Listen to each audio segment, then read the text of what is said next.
ఒరిస్సా రాష్ట్రం భువనేశ్వర్కు సంబంధించి జర్పడ జైల్లో ఉన్నటువంటి ఉన్న కేశవరావు అలియాస్ ఆజాద్ ఆయన ఆమరణి రక్షించే జైల్లో చేస్తున్నాడు. సుమారు 14 సంవత్సరాల నుంచి ఆయన్ని అండర్ ట్రయల్ ఖైదీగా ఉంచి ఆయన దానికి సంబంధించి సుప్రీంకోర్టు నుంచి బేసిక్గా ఆయన కోర్టులో కేసు మొత్తం ట్రయల్ చేయడానికి వచ్చినప్పటికీ ఒరిస్సా గవర్నమెంట్ దాన్ని బేఖాతరు చేసి దానికి కారణం నిరాదరణ చేస్తూ ఆరోగ్యం క్షీణించడం వల్ల హాస్పిటల్లో జాయిన్ చేయడం జరిగింది. ఆయన పరిస్థితి కొంచెం బాధాకరంగా ఉంది. దాన్ని ఉద్దేశించి ఈరోజు ప్రెస్ మీట్ అరేంజ్ చేయడం జరుగుతుంది. దానికి సంబంధించి ముందుగా ప్రధాన కార్యదర్శి సిఎంసి తెలంగాణ నారాయణ రావు మాట్లాడుతున్నారు.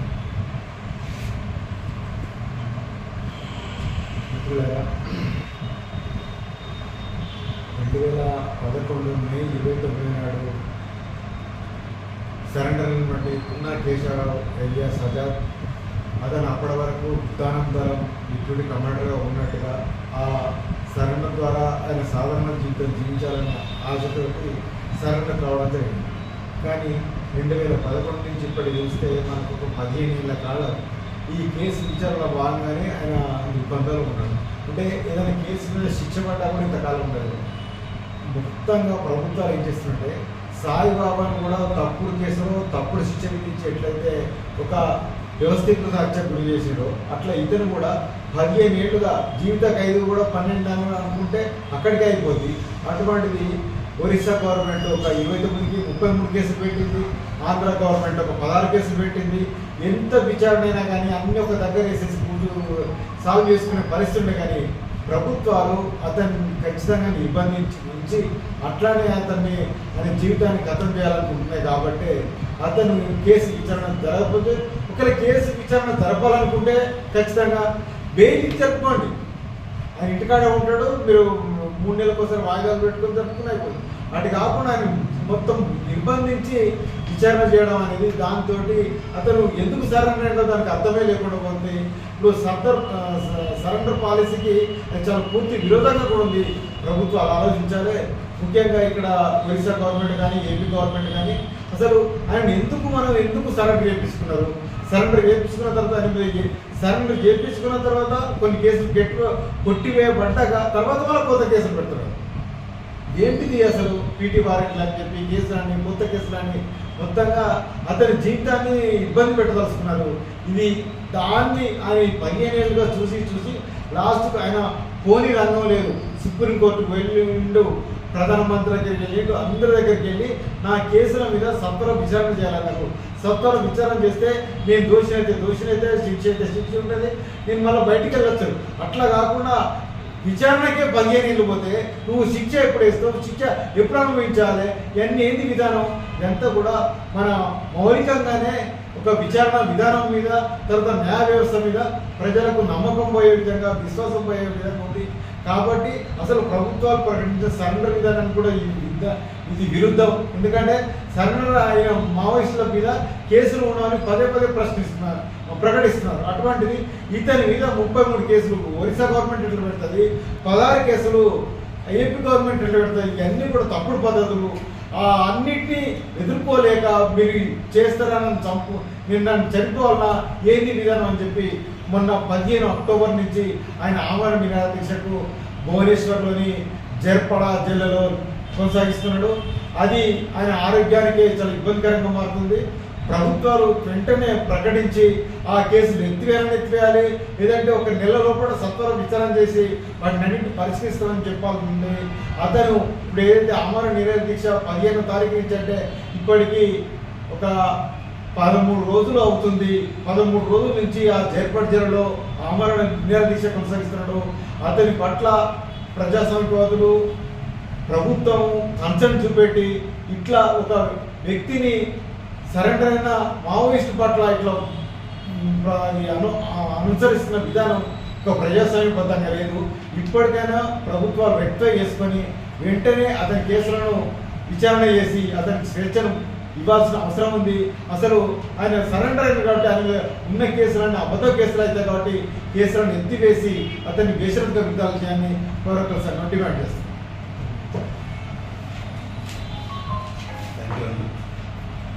కేంద్ర రాష్ట్ర ప్రభుత్వాలు బూటకం ఎన్కౌంటర్లు చేసినది.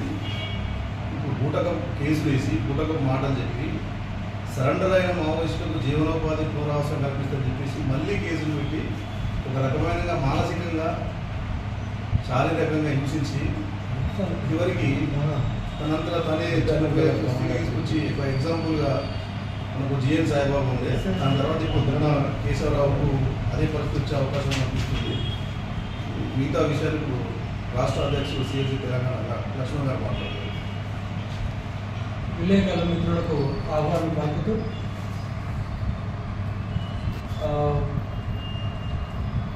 అక్టోబర్ 15 తేదీ నుంచి దున్నా కేశవరావు అలియాస్ ఆజాద్ ఆమరణ నిరాహార దీక్షకు పూనుకున్నాడు. ఇప్పటికీ 13 రోజులు గడుస్తూ ఉంది. ఆయనను 7వ రోజు అధికారులు ఆసుపత్రికి తరలించారు. ఆయన ఆరోగ్యం పూర్తిగా క్షీణించిపోయింది. తల్లిదండ్రులు పోయి చూసుకొని చాలా ఆందోళన చెందుతూ ఉన్నారు. మనిషి హాస్పిటల్లో పడి ఉన్నాడు. అయితే దీని వెనుక ఉన్న నేపథ్యం ఏమిటి అంటే, ఆజాదు చాలా కాలంగా మావోయిస్ట్ పార్టీలో పనిచేస్తున్న సందర్భంలో తల్లి ద్వారా ఒరిస్సా పోలీసులు ఒత్తిడి తీసుకొచ్చి ఆయన లొంగిపోయేటట్టుగా చేస్తే మే 18, 2011 నాడు ఆయన Andhra Pradesh director general of police ఎదుట లొంగిపోయింది. సాధారణంగా జనజీవన స్రవంతిలో కలిసిన పాలసీ విధానం ఏదైతే ఉంటుందో, లొంగిపోయినప్పుడు వాళ్ళ పైన ఉన్న కేసులన్నీ కొట్టివేయబడతాయి. కానీ ఈయన పైన నమోదైన కేసులు కొట్టివేయకుండా ఆజాదును మోసం చేసి కుట్రపూరితంగా ఆంధ్రప్రదేశ్ ప్రభుత్వం ఆయనను తిరిగి ఒరిస్సా ప్రభుత్వానికి అప్పచెప్పింది. అప్పటికి 10 కేసులు నమోదయ్యి ఉన్నాయి. ఆయన 2011 నుంచి అదే ప్రత్యేక భువనేశ్వర్ జర్పడ జైల్లో ప్రత్యేక జైల్లో 15 సంవత్సరాలుగా 14 సంవత్సరాల చిల్లరగా ఆయన మగ్గిపోతూ ఉన్నాడు. అయితే తన మీద ఉన్న కేసులు తక్షణమే విచారణ చేయాలని ఆయన సుప్రీంకోర్టుకు 3 దఫాలుగా విన్నవించుకుంటే సుప్రీంకోర్టు స్పందించి ఈయన మీద ఉన్న కేసుల మీద తక్షణమే విచారణ జరపాలని చెప్పి భువనేశ్వర్ హైకోర్టును ఆదేశిస్తే భువనేశ్వరంలో ఆయన మీద ఉన్న న్యాయాగారాల్లో అక్కడక్కడ ఉన్న కేసులలో 10 కేసులలో విచారణ చేస్తే ఆ 10 కేసులకు 10 కేసులు కొట్టివేయబడ్డాయి. కొట్టివేయబడిన తర్వాత తను స్వేచ్ఛగా బయటకు వస్తున్న సందర్భంలో ఒరిస్సా పోలీసులు ఆయనను పట్టుకుపోయి మళ్ళీ కొత్త కేసులు పెట్టి అక్కడికక్కడే అరెస్ట్ చేసి మళ్ళీ జైల్లో పెట్టింది. విడుదలైన నాటికే ఆయన 14 సంవత్సరాల జైలు జీవితం అనుభవించాడు. మళ్ళీ 2024లో విడుదల కాకపోతుంటే మళ్ళీ కొత్త కేసులు పెట్టి మళ్ళీ జైలుకు పంపిండ్రు. ఎన్ని కేసులు పెట్టిండ్రో కూడా తెలియజేస్తలేదు. ఆయన మళ్ళీ సుప్రీంకోర్టుకు అప్పీల్ చేసుకుంటే మొరపెట్టుకుంటే సుప్రీంకోర్టు చాలా స్పష్టంగా ఒక ఆదేశాలను ఇటు తెలంగాణ ఇటు ఆంధ్రప్రదేశ్ ప్రభుత్వానికి అటు ఒరిస్సా ప్రభుత్వానికి స్పష్టమైన ఆదేశాలు ఇచ్చింది. ఏమని ఇచ్చిందంటే సుప్రీంకోర్టు ఈయనకు ఒక స్పెషల్ కోర్టును ఈయన మీద ఉన్న కేసులను విచారించడం కోసం ఒక స్పెషల్ కోర్టును ప్రత్యేక కోర్టును ఏర్పాటు చేసి ఆ ప్రత్యేక కోర్టు కూడా ఆగస్టు 31 లోపల ఏర్పాటు చేసి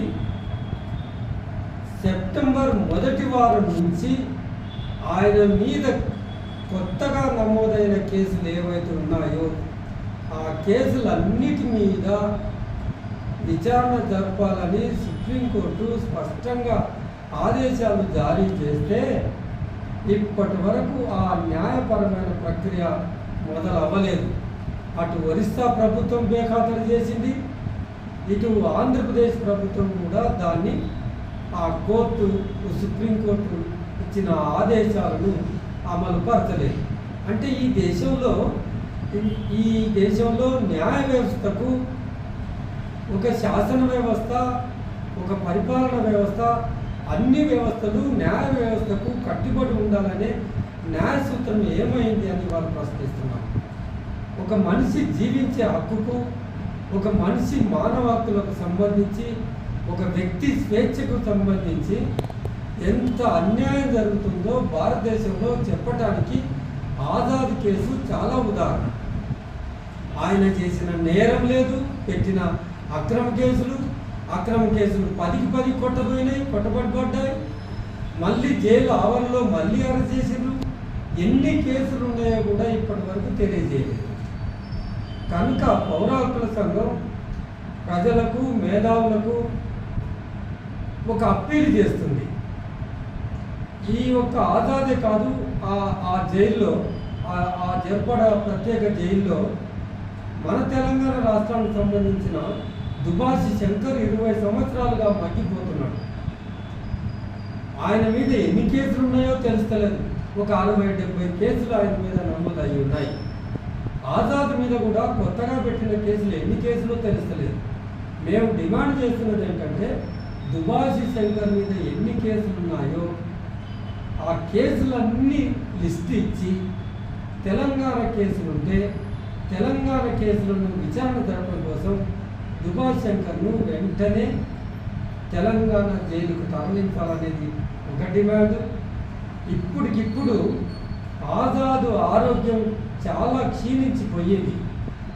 ఆయనకు మెరుగైన చికిత్సను అందించాలని, ఆయన మీద కేసులు ఎన్ని ఉన్నాయో మొత్తం లిస్ట్ అంతా బహిరంగంగా ప్రకటించాలని, సుప్రీంకోర్టు ఆదేశాల అనుసారంగా ప్రత్యేక కోర్టును ఏర్పాటు చేసి వెంటనే ఇప్పటికైనా విచారణ చేపట్టాలని చెప్పి మేధావులు, ప్రజాస్వామ్యవాదులు, కవులు, సృజనాత్మకంగా ఆలోచించే మొత్తం సమాజం అంతా ఆజాద్కు అండగా నిలవాలని, కేంద్ర రాష్ట్ర ప్రభుత్వం మీద ఒత్తిడి తేవాలని సమాజానికి పౌర హక్కుల సంఘం అప్పీల్ చేస్తుంది. ఈ దుబాసి శంకర్ కేసు కానీ లేదా దున్న ఆజాద్ కేసులు కానీ మళ్ళీ తిరిగి సుప్రీంకోర్టు సుమోటోగా తీసుకొని మళ్ళా విచారించి ఒరిస్సా ప్రభుత్వాన్ని, ఆంధ్రప్రదేశ్ ప్రభుత్వాన్ని కోర్టు ధిక్కరణ కేసు కింద చట్టపరమైన చర్యలు అధికారులపైన, జైలు అధికారులపైన, ప్రభుత్వ యంత్రాంగం పైన, ప్రభుత్వాన్ని నడిపించే పాలకులైన ముఖ్యమంత్రులపైన చట్టపరమైన, న్యాయపరమైన చర్యలు తీసుకోవాలని, న్యాయ వ్యవస్థను గౌరవిస్తేనే, సుప్రీంకోర్టు ఇచ్చిన ఆర్డర్లను గౌరవిస్తేనే ఒక చట్టబద్ధ పాలన కొనసాగించినట్టుగా దానికి ఒక ఆధారం, ప్రతిపాదిక ఏర్పడుతుందని తెలియజేస్తూ వెంటనే నిజానికి అన్ని అక్రమ కేసులు 10 కేసులు కొట్టివేయబడ్డాయంటే కొత్తగా పెట్టబడిన కేసులన్నీ అక్రమ కేసులు కనుక ఆయనను బేషరతుగా విడుదల చేయాలని, ఆయన ప్రాణాలకు హాని జరిగితే ఒరిస్సా ప్రభుత్వం, ఆంధ్రప్రదేశ్ ప్రభుత్వం బాధ్యత వహించాలని చెప్పి డిమాండ్ చేస్తారు.